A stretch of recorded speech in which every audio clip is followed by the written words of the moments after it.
Un petit peu, me voilà. Hello, j'espère que vous allez bien, j'espère que vous tout va très bien. Nouvel horaire, nouvelle saison pour le MLR Show sur les Outsiders TV. On va être en journée aujourd'hui et tout au long de la saison parce que ce sera plus simple pour nous, voilà, tout simplement. Mais au niveau de la formule, bah, ça restera la même, à savoir, eh bien, le débrief, de la mauvaise foi, évidemment, des saucisses, bien sûr, et au milieu de tout ça, un petit peu de rugby américain, bien évidemment, parce qu'on adore ça, le rugby américain. J'espère que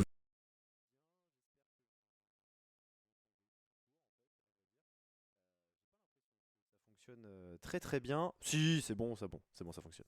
Ça fonctionne, voilà. On reprend comme d'habitude, ça ne change pas. Ça ne change pas, c'est toujours des saucisses. Hello Aditisha dans le chat et salut surtout à l'un de mes acolytes et l'acolyte numéro un de cette émission, Adrien Abadi. Salut Adri.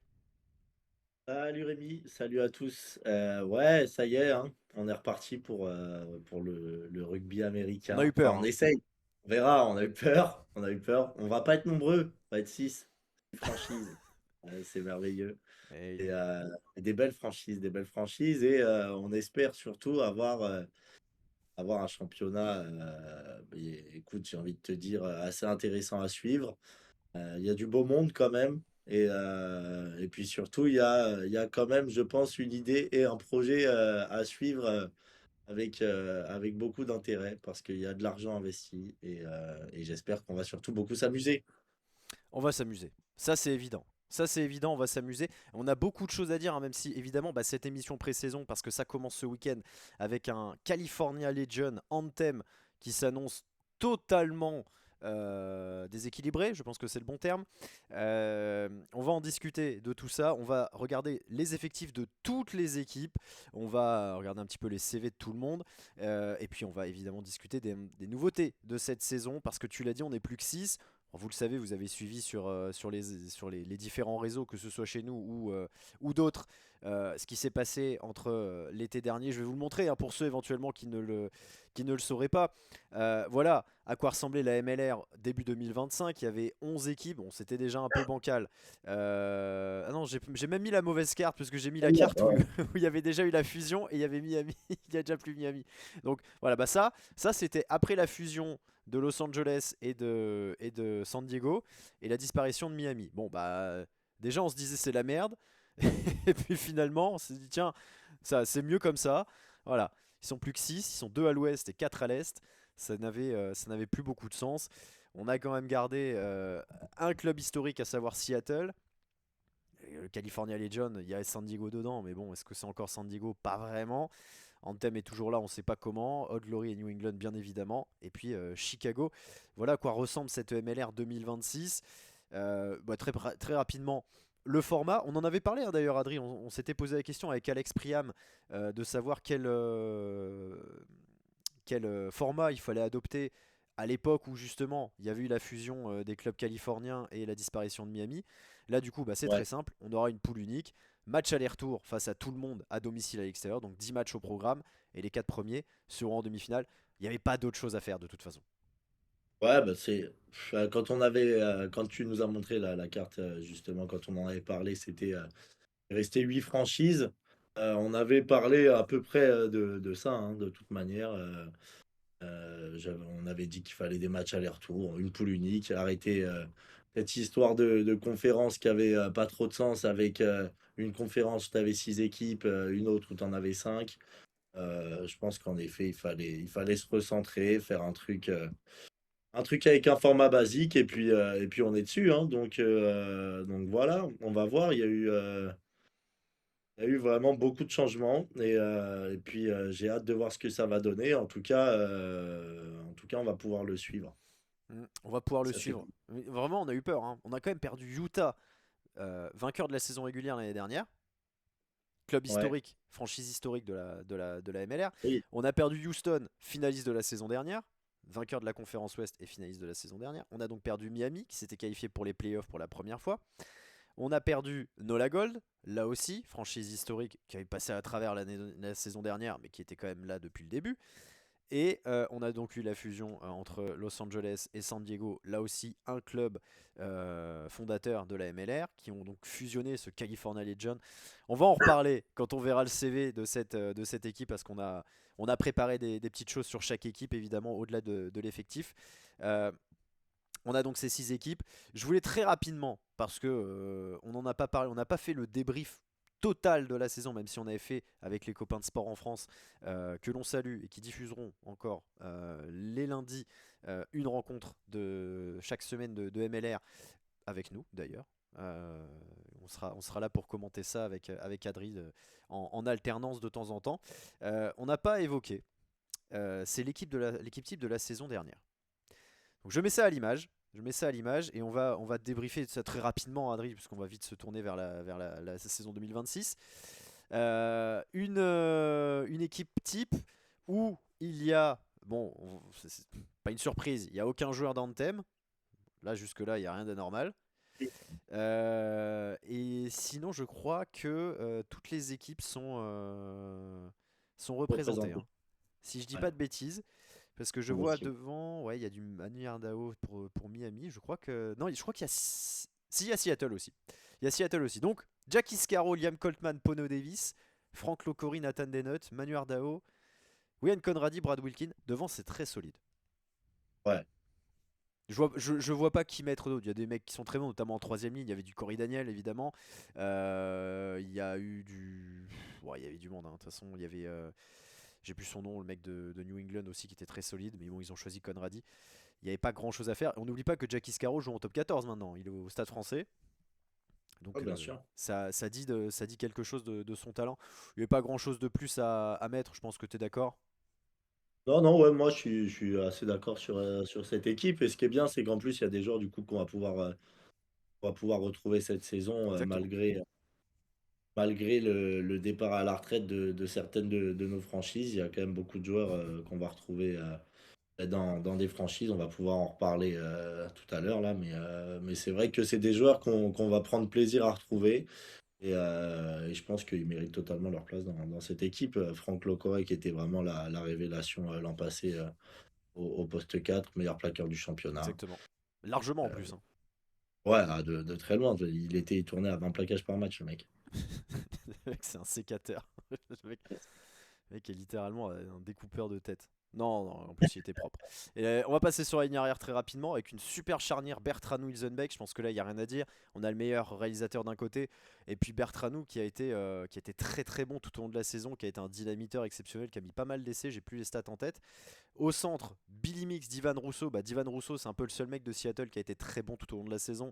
Et Billy Mix, ça a été un des meilleurs joueurs à l'arrière de la Ouais, saison dernière. D'ailleurs, toi, tu l'avais mis, Adri, quand on avait fait le récap de la saison régulière, tu l'avais mis meilleur arrière, personnellement. ouais, ouais. Ouais, moi, Joe Mano, Paula Balecana sur les ailes. Bon, bah, de toute façon, c'est ce qui se faisait de mieux l'année dernière. Et puis Jordan Traynor en 15, parce que lui aussi, du côté de Utah, il a été très très bon. Là aussi, pas de surprise.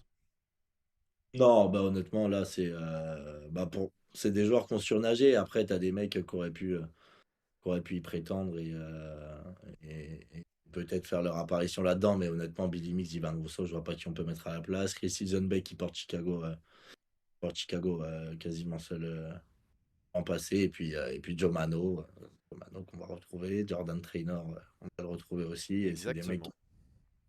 ont surnagé. Exactement. Non, franchement, belle équipe, hein. Moi, je trouve que sur le papier, c'est une équipe qui a de la gueule, hein, C'est une pour le équipe qui coup. a énormément de gueule. C'est vrai que là encore une fois, j'ai pas. Il y a des noms qui viennent comme ça, tu vois. Un Rhys McDonald, bien sûr, aurait pu avoir sa place, mais il joue pas assez de matchs déjà avec Los Angeles pour dépasser Jordan Traynor. Mais c'est vrai qu'il y a des mecs comme ça qui auraient pu être, bah, être sur le banc, quoi. Voilà, être sur le banc de cette équipe qui était tout simplement magnifique. Voilà, c'était pour le 15 de la saison 2025. C'était le petit truc comme ça, très rapide. Ça permet de voir un petit peu où on en est. On a dit donc le format de cette saison 2026, on a donc 6 équipes, on a donc des matchs aller-retour, une poule unique. Et puis donc cette nouveauté dont tu vas nous parler, Adri, c'est le RRS qui va remplacer le TMO. Donc terminer la vidéo comme on connaît aujourd'hui dans le rugby, c'est-à-dire que l'arbitre vidéo est appelé par l'arbitre principal, il regarde sur les écrans géants, ou lui-même d'ailleurs aux États-Unis, c'est le TMO qui regarde lui-même et qui donne sa décision à l'arbitre de champ. c'est terminé. Là, c'est le referee review system. Et je veux bien que tu nous dises exactement ce que c'est. Ils ont fait une petite vidéo, je vous mets ça en fond. Explique-nous exactement ce que c'est ce RRS. Alors, le Referee Review System, comme on dit, comme Tu- tu dis si bien, parce que toi, tu l'as Est-ce que tu parles mieux anglais que moi? très bien dit. Non, ouais, l'idée, en fait, c'est vraiment. En tout cas, ils étaient très fiers de l'annoncer déjà. Ah oui. Je trouve que, ah oui, il y a une communication dessus exceptionnelle. J'ai l'impression que vraiment, c'est une révolution totale et que ça y est, les arbitres ne feront plus jamais d'erreur de leur vie. Mais l'idée, je crois, c'est vraiment de réduire. Bah, de toute façon, c'est vraiment c'est américain. On veut réduire les interruptions, faire que le jeu aille plus vite. Donc voilà. Là, qu'est-ce que c'est du coup ce referee review system? L'idée, je crois que c'est vraiment, en fait, c'est que tu vas avoir désormais 2 challenges par équipe. Donc, dans chaque équipe, et c'est un système qui peut être déclenché soit à la demande du coup d'une équipe, soit à la demande d'un arbitre de champ ou d'un arbitre assistant. Donc là, pour le coup, si c'est à la demande d'un arbitre, t'auras pas, enfin, ce sera pas un challenge du coup demandé par une équipe, mais bon, si l'arbitre estime qu'il a fait une erreur, il peut quand même revenir dessus. Donc, tu as 2 challenges par équipe. L'équipe qui le demande, en fait, elle doit faire en sorte de demander, enfin, d'identifier clairement l'action sur laquelle elle veut revenir et justement la décision, qui devrait être prise. Si le challenge est pris et qu'il est bien pris, c'est-à-dire qu'il est gagnant, heu, c'est-à-dire si l'arbitre revient sur sa décision, l'équipe garde son challenge et tu as 2 challenges du coup par match. Si, la décision est mauvaise et que le challenge, s'avère infructueux, et beh, tu perds ton challenge. À savoir quand même, il y a une petite précision, c'est ce que je t'expliquais en off tout à l'heure, c'est que, si tu prends ton challenge après la 35e minute en 1re période, et qu'il te reste 2 challenges mais qui s'avèrent infructueux, tu perds tes 2 challenges pour la durée du match et pareil en seconde période, imaginons que tu pas pris de challenge et que tu le prends après la 75e, et beh, là tu perds également tes 2 challenges pour éviter, beh, justement voilà les abus. Donc voilà, c'est un peu la même chose en gros qu'en NBA ou qu'en NFL pour ceux qui regardent.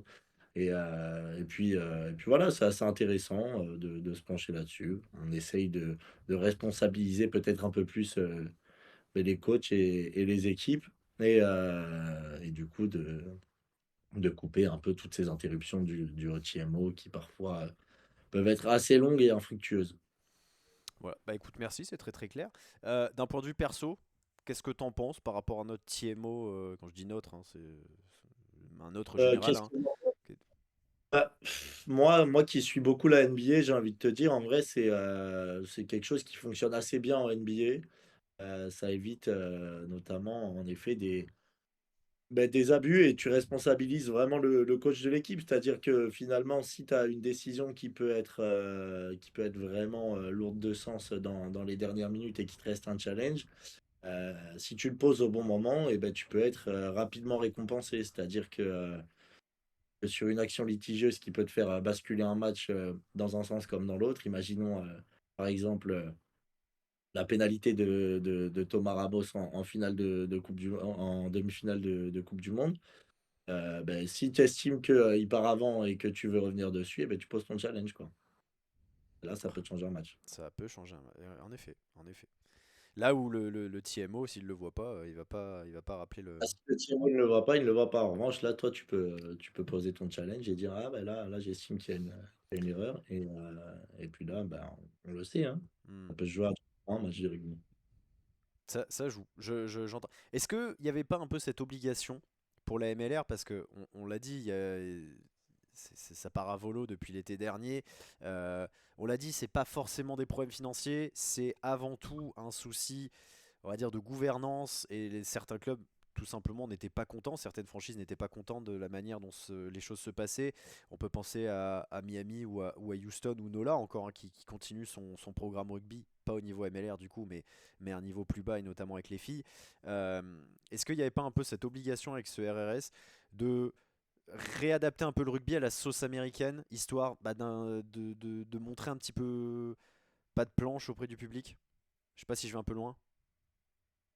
Bah, je sais pas en fait si c'est vraiment une obligation de l'adapter à la sauce américaine. Après, en effet, on a vu que tu avais, une réelle volonté, aujourd'hui de la MLR de se diriger même vers, un diffuseur, américain avec le partenariat avec ESPN, que, tu as envie de créer, véritablement une effusion autour du rugby et après ça passe en effet par une adaptation aujourd'hui au public visé et après, c'est sûr que les Américains sont habitués à ce genre de format, ils sont fans de NFL, qu'ils sont fans de NBA et que c'est vrai que si tu les emmènes vers un terrain, un peu plus, on va dire, qu'ils connaissent mieux, bah, peut-être que tu vas attirer des nouveaux auditeurs, quoi. On l'espère, c'est tout ce qu'on espère. On a envie J'espère, de on voir des. l'espère. En tout cas, il y a de l'argent investi de ce que j'ai vu, ils veulent vraiment mettre en place, de nouvelles émissions là avec le Sunday Night, Rugby tous les dimanches où tu as des mecs, qui vont venir tu vois, des voix qui comptent et cetera dans le rugby notamment, comme Will Houllet et cetera là qui avait joué au Saracens, qui était à San Diego l'an passé, qui va être, présentateur. Tu as vraiment des émissions qui vont se mettre en place, des trucs qui vont faire en sorte d'attirer, des viewers et j'espère que ça va être bénéfique pour la MLR. Il faut encore qu'elle trouve son rythme en fait, cette EMLR, tout simplement. C'est l'impression que ça nous donne, que bah, ils font des pas en avant, puis des pas en arrière, etc. Et il y a toujours eu des équipes qui ont disparu, hein. Ça, on avait déjà évoqué la chose l'été dernier dans cette fameuse émission spéciale Débandade ou Débâcle, je sais plus comment je l'avais noté. Ouais, bah, là, on est Euh, vraiment sur un tout nouveau produit pour le coup. mais voilà, Mmh. on est sur exactement sur un tout nouveau produit.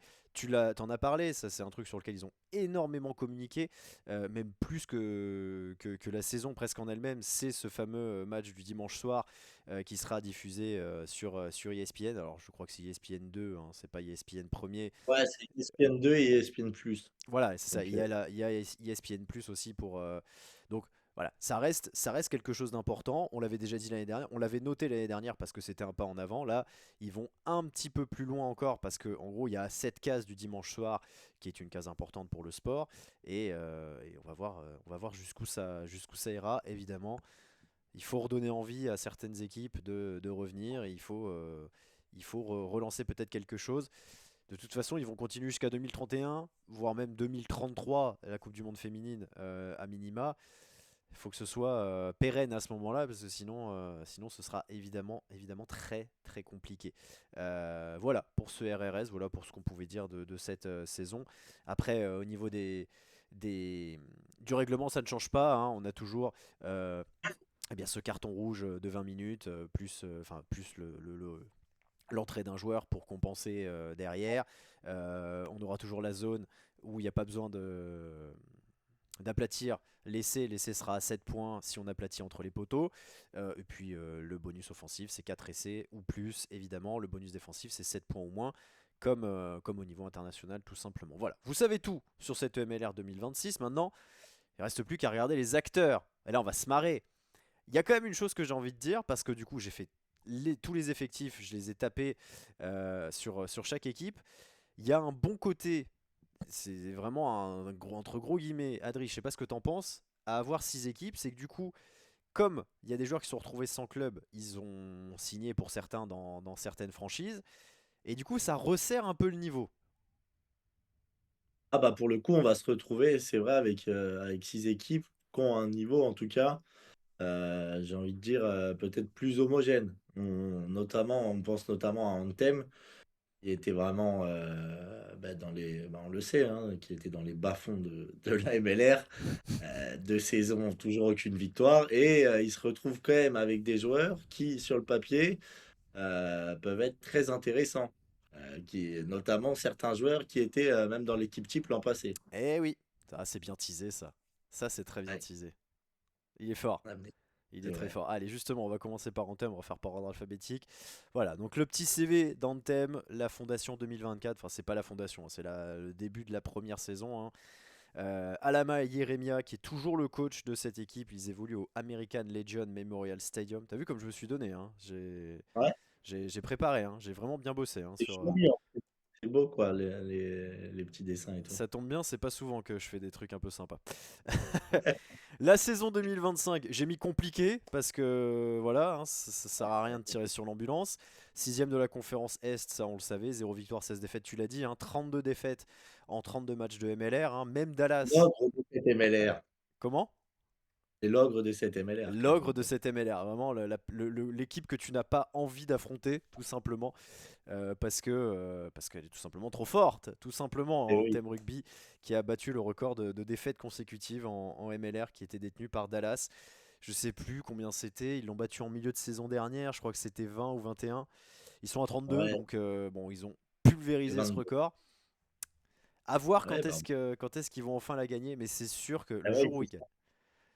T'as dit quoi? ah, cette saison, ils vont en gagner, hein. Ouais, je suis assez d'accord. Je pense que cette saison, ça va y aller et ça va être très très dur d'aller gagner en Anthem, je pense. Et voilà. Mais ce qui est sûr, c'est que première victoire d'Anthem, on fait une émission spéciale rien que pour Anthem. On parle pas des Ah, autres, hein. c'est vrai. Rien à foutre. Ah non, c'est ça.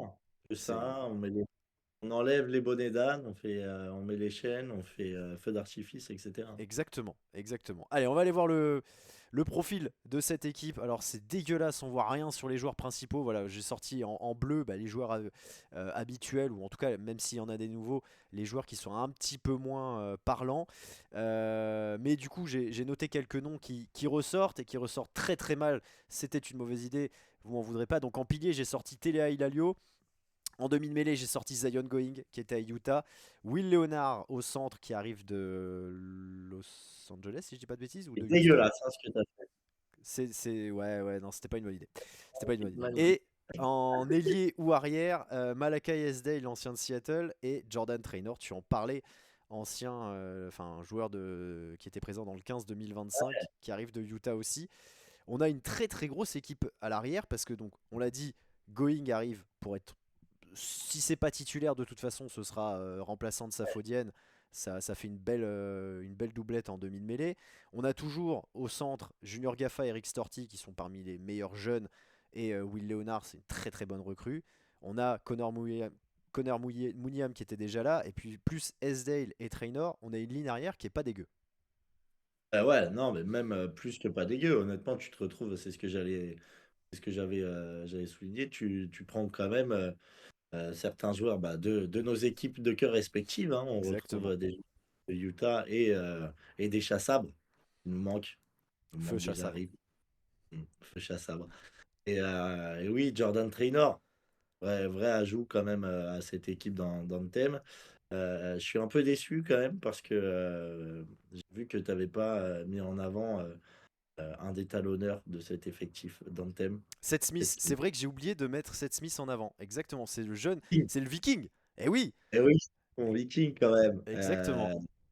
Qui vient renforcer quand même cette équipe et qui a quand même fait, qui sort d'une grosse saison avec Houston l'an passé, qui va apporter vraiment de la densité aussi à ce pack. Et je pense qu'on aurait pu aussi parler de Johan Momsen, qui fait une grosse saison l'an passé aussi du côté de Houston.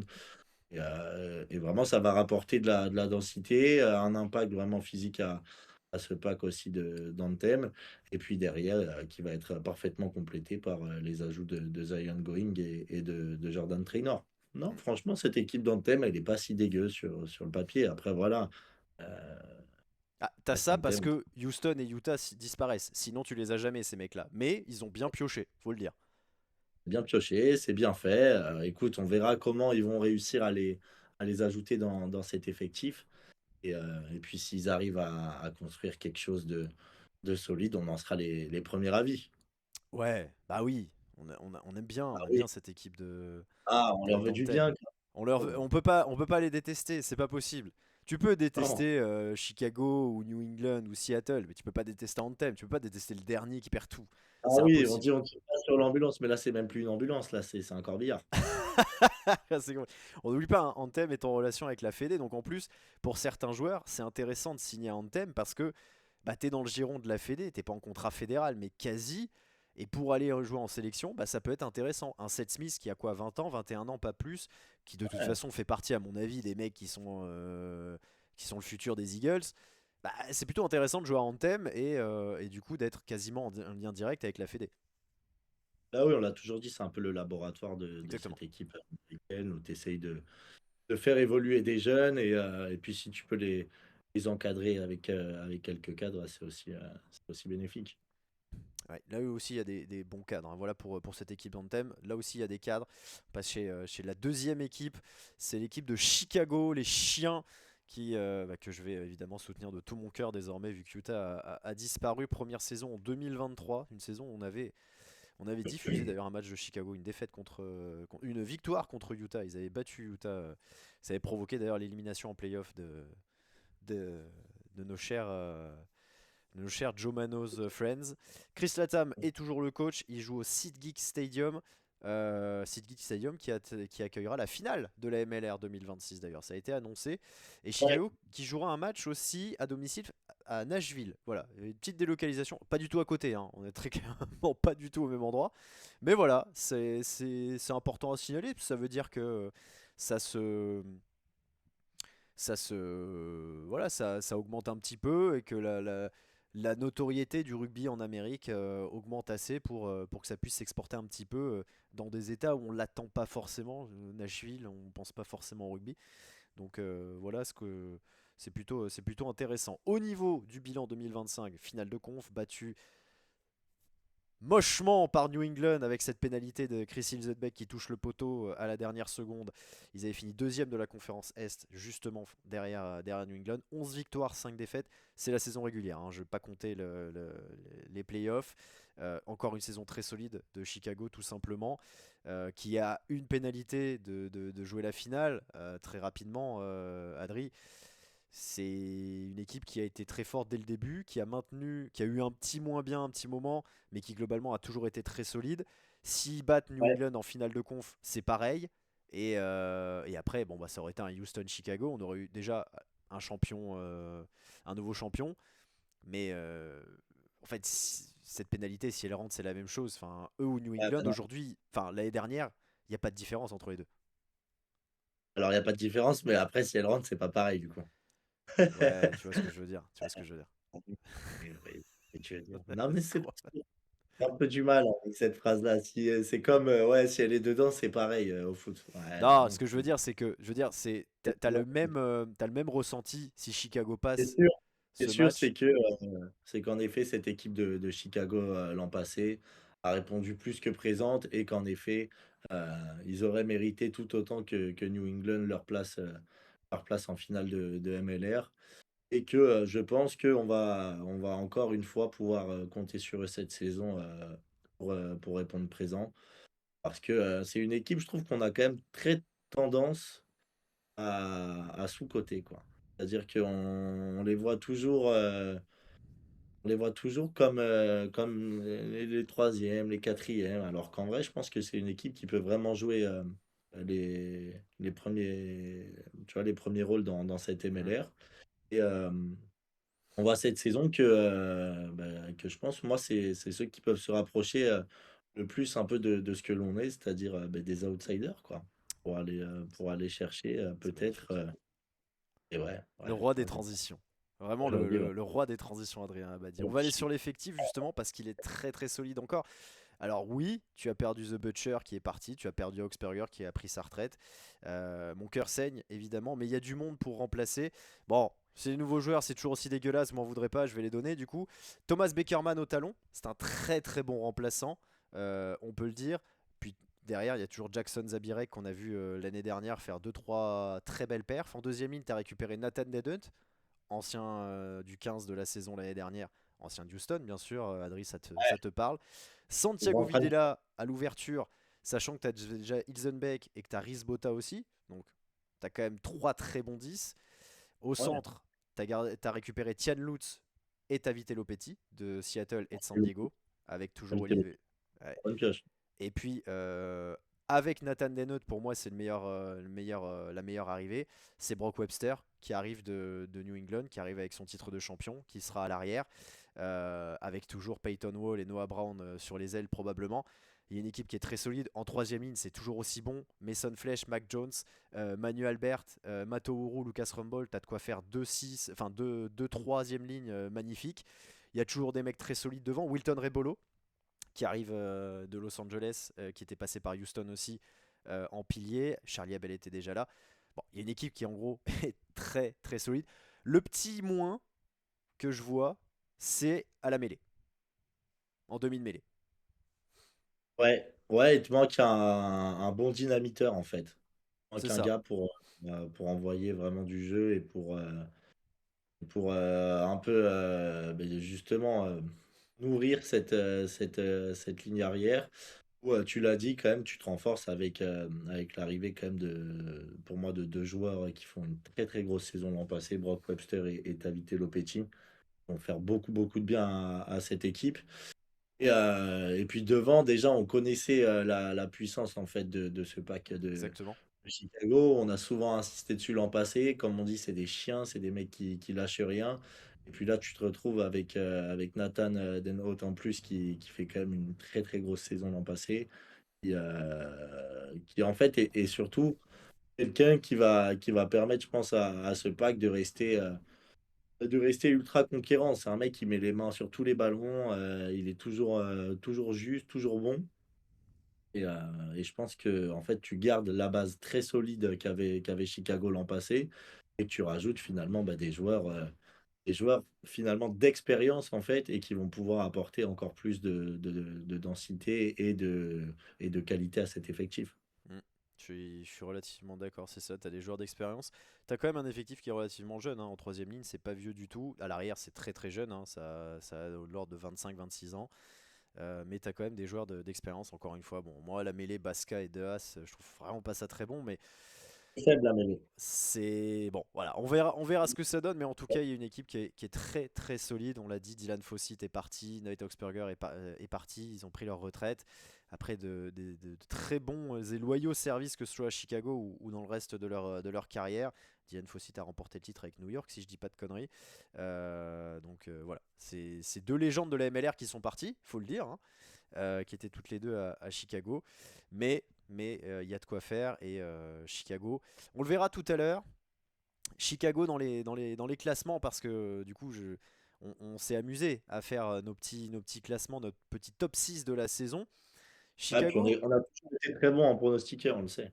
Ah ouais, d'ailleurs, je rappelle que j'avais gagné les pronostics la saison dernière. Je le répète, je le redis. Une superbe victoire. Euh, tout ça pour dire que ouais, on a fait nos petits top 6. On est quelques-uns à l'avoir fait. On mettra tout ça évidemment sur les réseaux. On verra Chicago. Il y a un peu de tout, mais c'est globalement devant. C'est globalement devant de l'avis de la rédaction des Outsiders. Mais on rappelle qu'on n'y connaît rien, évidemment. Voilà pour Chicago. Place aux champions, au triple champion en titre, le three-peat des New England Free Jacks, qui ont débuté en 2020. Bon, mauvaise année, hein, c'était l'année Covid, ça n'a pas duré très longtemps. Les trois titres, évidemment, 2023, 2024, 2025, vous savez, avec toujours le moustachu Ryan Martin en coach. Et ils évoluent toujours au Veterans Memorial Stadium. Le bilan en 2025, bah, il est très bon, hein, voilà, champion bien sûr, premier de la Conf Est, avec le même bilan, hein, que Chicago, 11 victoires, 5 défaites. Si tu rajoutes les playoffs, bon, bah, ça fait 14-5, donc tout simplement, il n'y a rien à dire. Et par contre, alors pour une fois, quelque chose de visible au niveau de l'effectif, mais bah, un effectif qui, à mon sens, a beaucoup perdu. Tu as récupéré quelques très bons joueurs. Je pense à Joel Oxon et Bailey Wilson qui arrivent de Utah. Liné Latou à l'arrière ou Ethan McVeigh à la mêlée, c'est plutôt bon, surtout pour remplacer, enfin pour suppléer Oscar Lennon. Tu as encore quelques très bons mecs comme Kyle Sikera en troisième ligne, Nana Schultz qui est arrivé d'Old Glory ou Joe Johnston. Mais pour moi, c'est un effectif qui a qualitativement énormément perdu.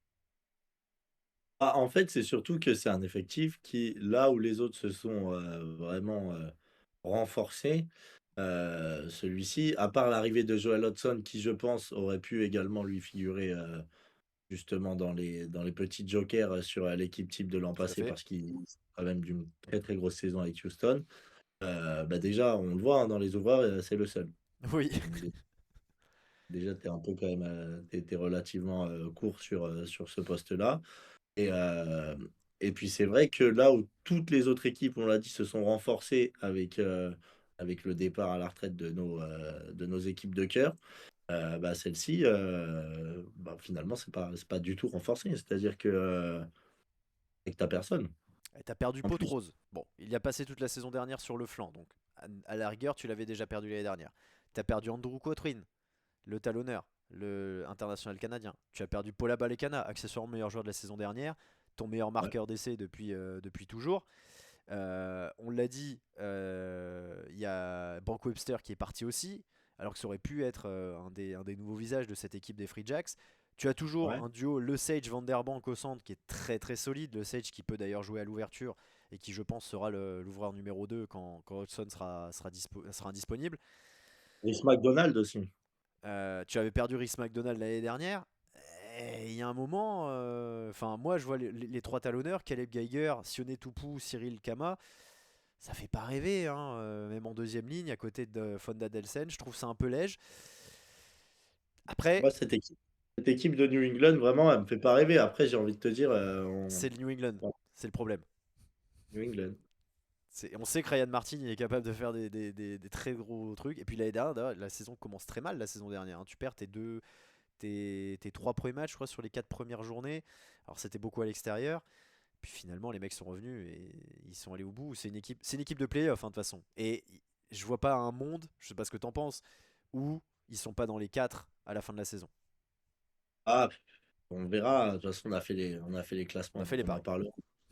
Moi, je les vois aussi dans les quatre premiers. Après, voilà, hein. La saison va pas va être longue, hein. On verra. Mais oui, je les vois dans les quatre premiers parce que c'est New England, en fait. C'est ça. Le coaching, le coach n'a pas changé, c'est toujours Ryan Martin, on l'a dit. Euh, il est capable de faire quelque chose et bon, normalement les effectifs sont bouclés, hein. La saison commence samedi, donc de toute façon, il n'y a pas de raison. Nonobstant, on n'est pas à l'abri qu'il y ait un mec qui arrive à un moment et qui change tout. Mais bon, voilà. Cette équipe de New England, à voir ce que ça va donner. Sur le papier, c'est quand même moins solide que les saisons dernières. Le quadruplé serait, à mon sens, une surprise. Voilà. C'est un peu ce que Très, j'envisage. très grosse surprise. Très très grosse surprise. Voilà. Très très grosse surprise. Allez, passage un petit peu plus au sud. On descend du côté de Washington DC avec All Glory, les vieilles gloires qui ont leur première saison en 2020. Toujours Simon Cross. Au niveau des bancs, ça a très peu tourné, hein, durant l'intersaison. Ils effectueront encore leur match à domicile au George Mason Stadium. La saison dernière, ils ont été en playoff, battus en demi-finale de conf par New England. Ils avaient terminé par Chicago, pardon. Ils avaient terminé troisième de la conférence Est pour un bilan à l'équilibre, 8 victoires, 8 défaites. Donc bon, pas grand chose à signaler. Et un effectif qui est pas dégueu sur le papier. On a Pas globalement des gardé du côté d'Old Glory les mecs les plus solides. Connor Buckley à la mêlée, Jason Robertson à l'ouverture, Perry Humphries à l'aile qui est un des vice-capitaines, vous le voyez. Corey Daniel est toujours là.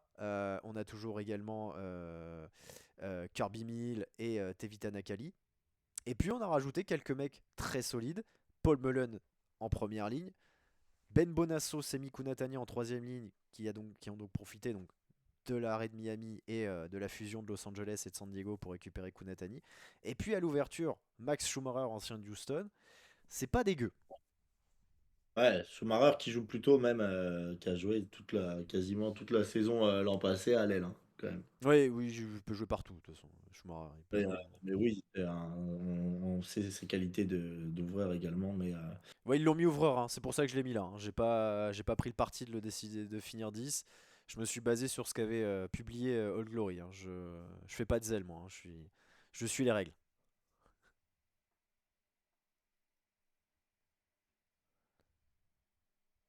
Ah, je crois qu'on a perdu ce bon vieux Adri. Il va revenir. Il va revenir. Pendant qu'il est en train de revenir, de toute façon, on va continuer de voir cet effectif d'Old Glory. Je disais, globalement, ça n'a pas beaucoup bougé, hein. Sinon, Damien Hoyland était déjà là l'année dernière. On est sur les ailiers, sur les ailiers arrière. Jason Emery était là aussi au niveau des centres. C'est vraiment une équipe qui en plus a cette identité un petit peu qui lui réussit pas mal. Une équipe très puissante devant, c'est très solide. On a parlé de Frank Locori qui a été meilleur plaqueur la saison dernière avec Utah. Corey Daniel était deuxième, loin deuxième, mais il était deuxième. Et c'est lui qui avait été le meilleur plaqueur en 2024. Donc c'est un joueur qui a clairement l'habitude de ça, qui sait plaquer, qui sait aller au combat. Et on a une troisième ligne avec Ben Bonasso, Semi Kunatani. Bah, il y a un peu un mélange à la fois technique, physique, vitesse aussi, bien sûr, qui peut faire très très mal. Ben Bonasso, c'est un sauteur en touche, en plus. Donc on a des joueurs qui ont voilà, des profils un peu différents dans cette troisième ligne. C'est très très intéressant. Avec, voilà, encore une fois, devant des joueurs qui sont là aussi très solides. On a un Cali Martinez par exemple qui a fait une très grosse fin de saison dernière. Bon, on a une très très bonne équipe du côté de cette formation de Glory. À voir ce que ça va donner. Encore une fois, les places seront très très chères au niveau des playoffs, hein, parce que voilà, avec 6 équipes et 10 matchs, il n'y aura pas le droit à l'erreur. Et il ne faudra pas perdre à domicile, et il ne faudra surtout pas perdre contre Anthem. Ce sera probablement la chose qui fera la différence, parce que c'est véritablement cette équipe d'Anthem qui sera peut-être l'adversaire, le juge de paix de cette saison, comme ça aurait pu l'être l'année dernière et il y a 2 ans. Et on n'a toujours pas récupéré ce pauvre Adrien. On va essayer de le récupérer très très vite parce que c'est un petit peu compliqué, évidemment. Je suis en train de vous parler un petit peu tout seul et il n'arrive pas à se reconnecter. Il n'arrive pas à se reconnecter. Donc je pense que c'est un problème de Discord. Allez, on est de retour. Voilà, Adrien Abadi est de retour. Finalement, Discord l'a laissé revenir. On parlait donc d'Old Glory. On va repartir direct, hein, parce qu'il y en a qui travaillent ce soir. Euh, un petit mot donc sur l'effectif d'Old Glory. Moi j'en ai parlé très rapidement, même en longueur. Un petit mot sur l'effectif de DC. Bah oui, ouais, ouais. Bah honnêtement, moi je trouve un effectif, on l'a dit, hein, assez intéressant. Parler de Max Schumacher là tout à l'heure, qui a été très bon l'an passé également. Et c'est vrai que oui, non, franchement, un bel effectif. Moi je trouve dans le Glory qui peut justement aller jouer un peu les troubles faits, je pense, dans cette équipe, enfin dans cette MLR. On parlait de New England tout à l'heure qui s'est pas renforcé. Là, on voit quand même des belles additions. Paul Mullen, Semi Kunatani, Max Schumacher. Moi, cette équipe, honnêtement, je la trouve intéressante sur le papier. Et je les vois bien, pourquoi pas, aller chercher une petite place. Après, ça va être compliqué, hein, on l'a dit, ça s'est vraiment resserré. Donc honnêtement, j'attends de voir. Ça va être compliqué, hein. Ça va être compliqué, et c'est ce que je disais d'ailleurs pendant que tu étais parti pisser, que ça allait être difficile sur ces quatre places de définir vraiment une différence. Je pense qu'il y aura un facteur déterminant, et c'est ce que je disais tout à l'heure, c'est que ça va être les matchs d'Anthem en fait. Si tu perds contre Anthem,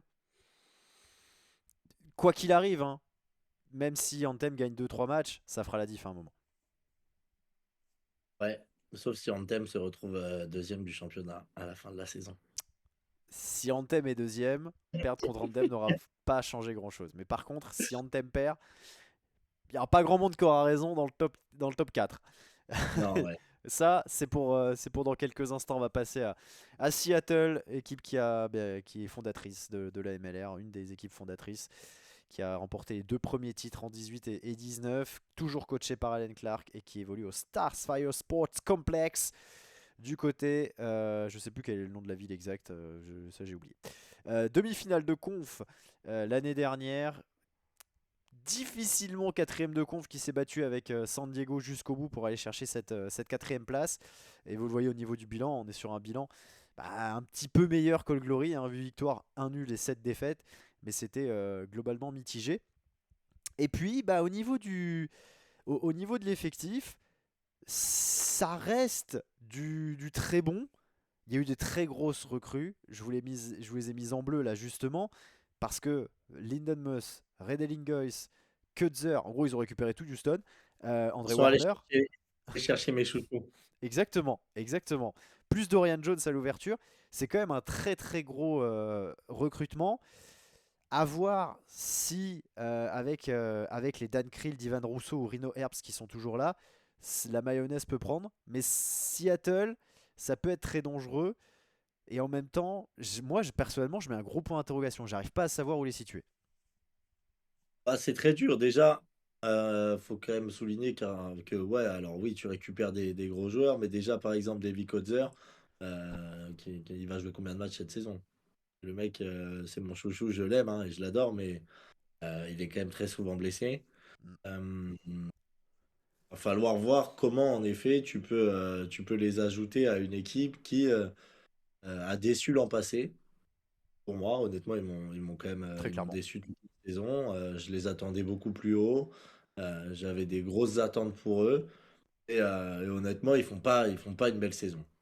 Après, là, en effet, tu rajoutes des mecs qui ont du ballon, tu rajoutes des gars qui peuvent justement ajouter cette science du jeu à une équipe de Seattle qui en a terriblement manqué l'an passé. Moi, je trouvais que les lignes arrière de Seattle l'an passé n'étaient pas du tout au niveau, qu'on avait un jeu stéréotypé. Bon, là, tu vas pouvoir amener autre chose. Après, il va falloir que les mecs soient en bonne santé. Après, là, t'as quand même que 12 matchs à jouer. Donc même pas du coup. C'est vrai. T'en as même pas 12 si Bah, c'est t'en as ça, non? 12 au max, quoi. T'en as 12 si tu vas au bout. Ouais, voilà, t'as que 12 matchs à jouer. Donc normalement, quand même, enfin, tu devrais avoir, enfin, les gars devraient être épargnés par les blessures. J'espère, en tout cas, si les staffs bossent bien et que tu fais les choses pas trop à l'envers, normalement, tu devrais pouvoir compter sur tous tes joueurs. C'est l'avantage d'avoir un championnat à 6 équipes. Mais honnêtement, c'est vrai qu'il est difficile. Il est difficile à évaluer cet effectif. Après, voilà, moi, il y a mon chouchou, hein, j'espère qu'ils vont aller loin. Ils ont repris tous mes gars de Houston. J'ai envie que ça fonctionne. Globalement, les mecs de Houston ont bien rebondi, hein. Parce que tu vois, Ah, Utah par exemple, Hodgson et Wilson sont partis du côté de New England. On a Joe Mano, on va le voir, qui est arrivé au Legion. Paul Mullen était déjà parti, j'allais dire Paul Mullen, mais non, Paul Mullen était déjà parti à Nola. ouais, Mais là, comme ça, aussi Jordan Traynor en thème, avec Zion Going, ouais, ça fait quand même on 5 verra. joueurs. C'est pas mal, mais Houston, j'ai l'impression que t'as quasiment tout le 15 qui a re-signé quelque part. Bah, les mecs ont envie de jouer, quoi. Les mecs ont envie de jouer. Et Reddy Lingus, l'an passé, quand même, tu le soulignais, là, il fait quand même une très très grosse saison l'an passé. Lui, pour le coup, c'est vraiment un abatteur aussi. Il fait un boulot monstrueux, je trouve, devant. Bah, honnêtement, ça peut faire du bien à cette équipe de Seattle, hein. Donc ouais, moi, je les vois se qualifier, en tout cas, à la fin de cette saison. Ouais. Mm.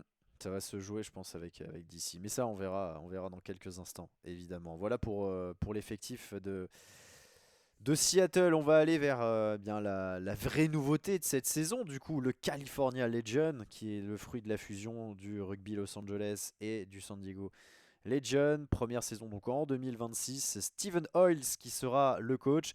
Et on va jouer dans 33 000 stades, c'est n'importe quoi. Ils ont 5 matchs à domicile. Ils vont jouer au Même Championship le monde Stadium, de Narnia. Torero Même au monde Stadium, Wallis Sannenberg Stadium, Sainte Marie Stadium, Hart Halls, Poudlard, Old Trafford, Mordor, Narnia. Il y a peut-être un peu d'exagération, mais c'est lunaire. C'est lunaire. Les mecs ont 5 matchs à jouer. Ils jouent dans 18 stades différents. C'est incroyable. On en parlait en plus de ça, Adri, avec Alex, qui en plus est à Los Angeles et voit la MLR de près. C'était quand même. Si tu veux avoir un ancrage, jouer dans 5 stacks différents, ça n'a aucun sens. Ouais, bah, en fait, c'est le problème un peu de cette fusion, c'est que tu pars, finalement, tu fusionnes avec deux marchés qui avaient déjà Mm. une identité forte, et c'est ce que nous disait Alex, c'est que t'en as beaucoup qui le regrettent du coup, du côté de San Diego comme, du rugby club Los Angeles. Aujourd'hui, tu te retrouves avec un marché qui sait pas trop, je pense, dans quelle direction partir, sans finalement, on va dire, bloquer l'un ou l'autre. C'est-à-dire que quelle est ton identité, quoi? Tu te retrouves à jouer dans des stades, tu sais pas lesquels c'est, tu te retrouves avec Est-ce que tu gardes plus l'identité forte de San Diego ou tu pars sur ce nouveau marché qu'est Los Angeles? Bon, c'est difficile à voir. On va voir dans quel sens ça va évoluer. C'est une nouvelle franchise. Moi, je pense qu'il y a quelque chose de très bien à faire, en fait, sur la base du projet. Je trouve que moi, j'ai une hype énorme pour ce truc. Je pense que ça peut vraiment fonctionner. Après, voilà, on va voir s'ils vont réussir à trouver leur identité et leur mode de fonctionnement. Mais je pense que ça peut se faire. C'est juste que c'est nouveau. Il faut voir, faut laisser le temps. Laissons le temps au projet. Trust the process, comme ils disent Laissons le là-bas. temps à la MLR, laissons le temps au California Legend. Mais je pense que pour moi, c'est le nouveau gros marché, en fait, rugby aux États-Unis. Ça peut faire très très mal, hein, ça c'est évident. Et alors surtout au niveau de l'effectif, on a un effectif qui est méga solide. Ils ont signé à tour de bras, bah, bien évidemment. Il y a beaucoup de joueurs qui étaient dans les deux équipes, hein, évidemment. Je pense à Christian Poitvin, je pense à Yuri Van Veren ou encore à Jason Dam ou Billy Mix, qui étaient soit à San Diego, hein, soit à Los Angeles. Mais il y a quand même des mecs qui sont arrivés qui sont très très solides. Bon, moi j'ai mis en avant Joe Mano et Lance Williams. Évidemment, les chouchous de Utah, bien évidemment, Joe Mano sera encore là. Mais Ryan James est toujours là aussi, du coup, toujours, entre guillemets. Il est resté, il arrive de San Diego. On a deux ailiers phénoménaux. Au centre, Cash Malouya, Billy Mix, c'est très solide. Même devant, hein, Tonga Kofi, Alex Lopetti, Jason Dan, j'en parlais. L'effectif, Ah, c'est un effectif qui est rodé à la MLR. l'effectif, il est terrible. Ben Houston, Kenny Nasrukeke aussi devant. Ouais. C'est très, très fort. Honnêtement, cet effectif-là, il est. Et Gonzalo, tu récupères. T'as Gonzalo Bertranu toujours à la mêlée. Ah, honnêtement, c'est très, très fort. Sur le papier, en tout cas, Tu le je trouve places où? ça magnifique. Au-delà de l'aspect classement et tout, dans les 6 tu le classes combien en termes d'effectifs? Sur le papier, hein, Bon, pour moi, sur le papier, c'est le meilleur effectif de la MLR l'an Ok. prochain. Clairement. Non, je comprends. Je comprends parce que t'as des mecs bons sur chaque ligne et puis en plus, c'est des mecs qui connaissent la MLR. Il y a même pas ce côté. C'est pas un nouveau club au sens où faut le temps que ça se mette, machin. Peut-être que ça peut prendre un peu de temps, comme l'ont fait Houston et Los Angeles en 2020, Miami et Los Angeles en 2024 quand ils sont arrivés. Ils ont pris leur marque et tout. Là, t'as deux équipes qui ont fusionné avec des mecs qui étaient déjà là, qui avaient déjà des bons résultats. Normalement, ça peut fonctionner direct sans problème. Ah, tu récupères des joueurs ultra expérimentés, en fait. Tu récupères des mecs très forts, expérimentés. Tu as des jeunes aussi qui peuvent justement se développer à leur côté. Tu as de l'argent, tu as un marché, un gros marché qui peut attirer du monde. Non, je trouve que sur la base du projet, c'est très très intéressant. Après, comme on l'a dit, il va falloir qu'ils trouvent leur mode de fonctionnement, il va falloir qu'ils trouvent leur identité, qu'ils arrivent à construire ce truc au fur et à mesure. Mais je trouve que sur la base du projet, il y a de très très belles choses à faire. Est-ce qu'avec un format comme celui-là, avec donc seulement 6 équipes et j'ai envie de dire 4 places à prendre dans le top 6. Bon, si ça avait été par conférence, c'était un peu le même principe. Mais bon, avec ce format-là, où en gros, si tu es dans les 4 premiers, tu es demi-finaliste du championnat, est-ce que c'est pas justement un avantage d'avoir cette fusion et cette construction-là où tu pars pas de zéro avec ce format-là plutôt que si ça avait été le format par exemple de l'année dernière avec les deux confs? Je sais pas si ça aurait changé grand-chose hein, Ok. finalement. En vrai, Des fois, moi je je me pense pose des pas. questions comme ça. Moi je pense pas que ça aurait changé grand-chose. Moi, tu comprends. Ce qui est sûr, c'est que là, tu as le temps de construire. Tu le temps de construire. Et finalement, t'as quatre spots à prendre pour les playoffs à la fin de saison. Donc en vrai, si tu gagnes les matchs qu'il faut, normalement, tu vas en post-season, tu vois. T'es demi-finaliste, ta saison elle est réussie. Quoi qu'il arrive, en Ouais, fait, j'ai envie de dire. Et je parle pour chaque équipe. Anthem, évidemment, c'était un exploit, c'était incroyable. Mais pour chaque équipe, en fait, t'as réussi ta saison si t'es demi-finaliste. Allez, peut-être qu'il y en a qui ont. Peut-être que au moins gagner la demi-finale peut faire switcher un peu, mais globalement, t'as peu de chance en fait de te rater, quoi. c'est ça. Ouais, le truc, c'est que si tu te rates, derrière, tu as aussi peu de chance pour te rattraper, quoi. T'es clairement sur un fil. Et on va avoir la réponse déjà dès ce week-end avec cette première journée où donc il n'y a qu'un match. Ce Legion Anthem, il va donner le ton indéniablement de la saison. Parce que s'il y a un exploit d'Anthem, bon bah déjà faux départ pour le Legion. Et puis surtout, Ouais. euh, ça remettra peut-être les cartes. Ouais, non, ça va être un premier match assez intéressant à voir, en effet. Allez, ce sera ce week-end pour le début de la saison. Voilà ce qu'on pouvait dire. Je vous mets très rapidement encore l'effectif du Legend. On va passer au pari que l'on a fait au pari. En tout cas, à ce qu'on voit comme classement cette saison. Je rappelle que donc c'est un championnat avec tout le monde en même temps. Tout le monde jouera à domicile et à l'extérieur contre chaque équipe. 10 matchs. Les 4 premiers iront en playoff. Le premier accueillera le quatrième, le deuxième accueillera le troisième. Les vainqueurs s'affronteront à Chicago pour la finale. Et je vous ai donc demandé, Adri et à tout le monde, toute l'équipe, de m'envoyer votre top 6. J'ai eu quelques réponses, ça fait plaisir. On va commencer par toi, Adri. Tu es là. Et justement, tu as mis le Legion en numéro 1, devant Chicago, devant New England. Et tu mets Seattle en quatrième, avec donc eh bien, Old Glory et Anthem qui sont dans la charrette. Dehors, ça dégage. C'est- Ouais, On reste entre gros. ouais, Choix qui est logique compte tenu de tout ce que tu as dit. Hein, je suis pas particulièrement choqué. Mais c'est quand même ouais. un choix fort de mettre le Legion en numéro 1. Ouais, j'ai envie de miser sur la nouveauté. Je t'ai dit, moi, c'est un projet qui me hype. En vrai, je trouve que l'effectif est magnifique. Il y a des joueurs que j'adore au sein de cette équipe. Et en vrai, je vois bien le California Legion faire un gros coup dès sa première saison. Et en tout cas, finir premier de cette phase de saison régulière. Après, on verra ce que ça donnera pour les playoffs. Mais écoute, ouais, je vois bien le Legion faire un gros coup dès sa première saison. Derrière, ça va se bagarrer, quoi, entre Seattle, Old Glory et New England, je pense. Mm. Parce que New England, on en a parlé, je les ai mis troisième parce que c'est New England. Mais ils peuvent aussi finir cinquième. Et c'est ça. Ouais, bon, alors je vais mettre mon classement direct parce que vous allez voir que bah en fait il y a juste un truc qui change, c'est que j'intervertis Chicago et le Legion. Alors je sais pas pourquoi j'ai mis California sur le mien au lieu de Legion. Le mec est fou et change d'avis toutes les 5 minutes. Mais sinon, on a exactement la même chose. New England, Seattle, Old Glory, Anthem. Je mets Old Glory dehors, mais j'ai longtemps réfléchi entre Seattle et Old Glory. Je trouve quand même que l'effectif de Seattle est au-dessus et de l'expérience de l'équipe me fait les mettre devant. Mais en vrai, si Old Glory est devant Seattle, très clairement, euh, je serais pas choqué. Je mets Chicago devant, je pense qu'il y a aussi le cœur un petit peu qui a parlé, évidemment. Oui. Parce que vous savez que j'adore les chiens. Donc Chicago devant mais le Legion en top 2.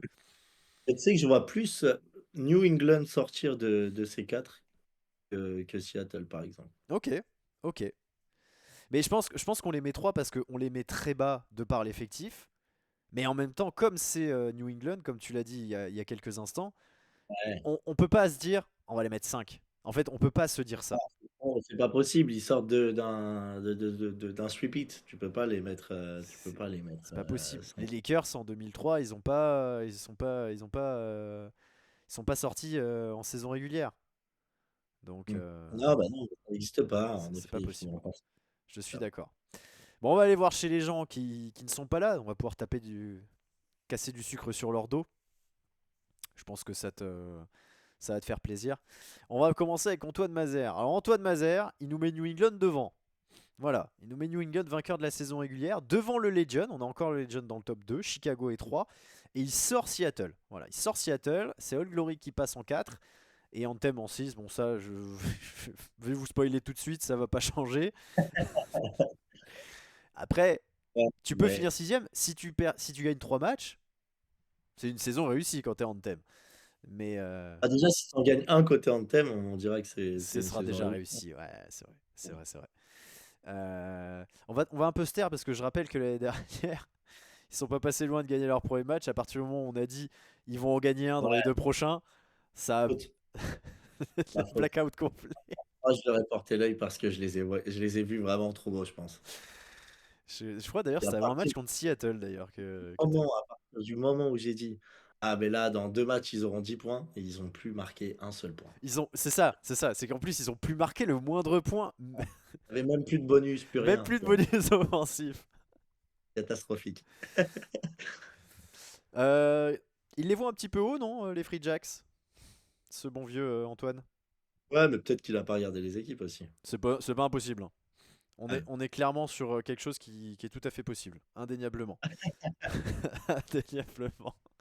Bon, voilà ce que nous disait Antoine Mazer sur ce top 6. On va passer à Lucien Jahan, notre cher ami de Sport en France, qui met Chicago premier.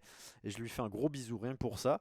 Le Legion est toujours dans le top 3, vous le voyez, hein, juste descendu d'un rang par rapport à moi et de 2 par rapport à toi. Mais Legion top 3, c'est une constante. New England des deux. Et par contre, lui aussi met Old Glory devant Seattle. Ça prouve bien que Ouais, on est tous ce sera très serré entre DC et Seattle, indéniablement. ouais. Voilà. OK. Non, intéressant, intéressant. Mais alors le plus intéressant, c'est Pierre Amiche. C'est le dernier. Mais vous Son connaissez thème Pierre Amiche.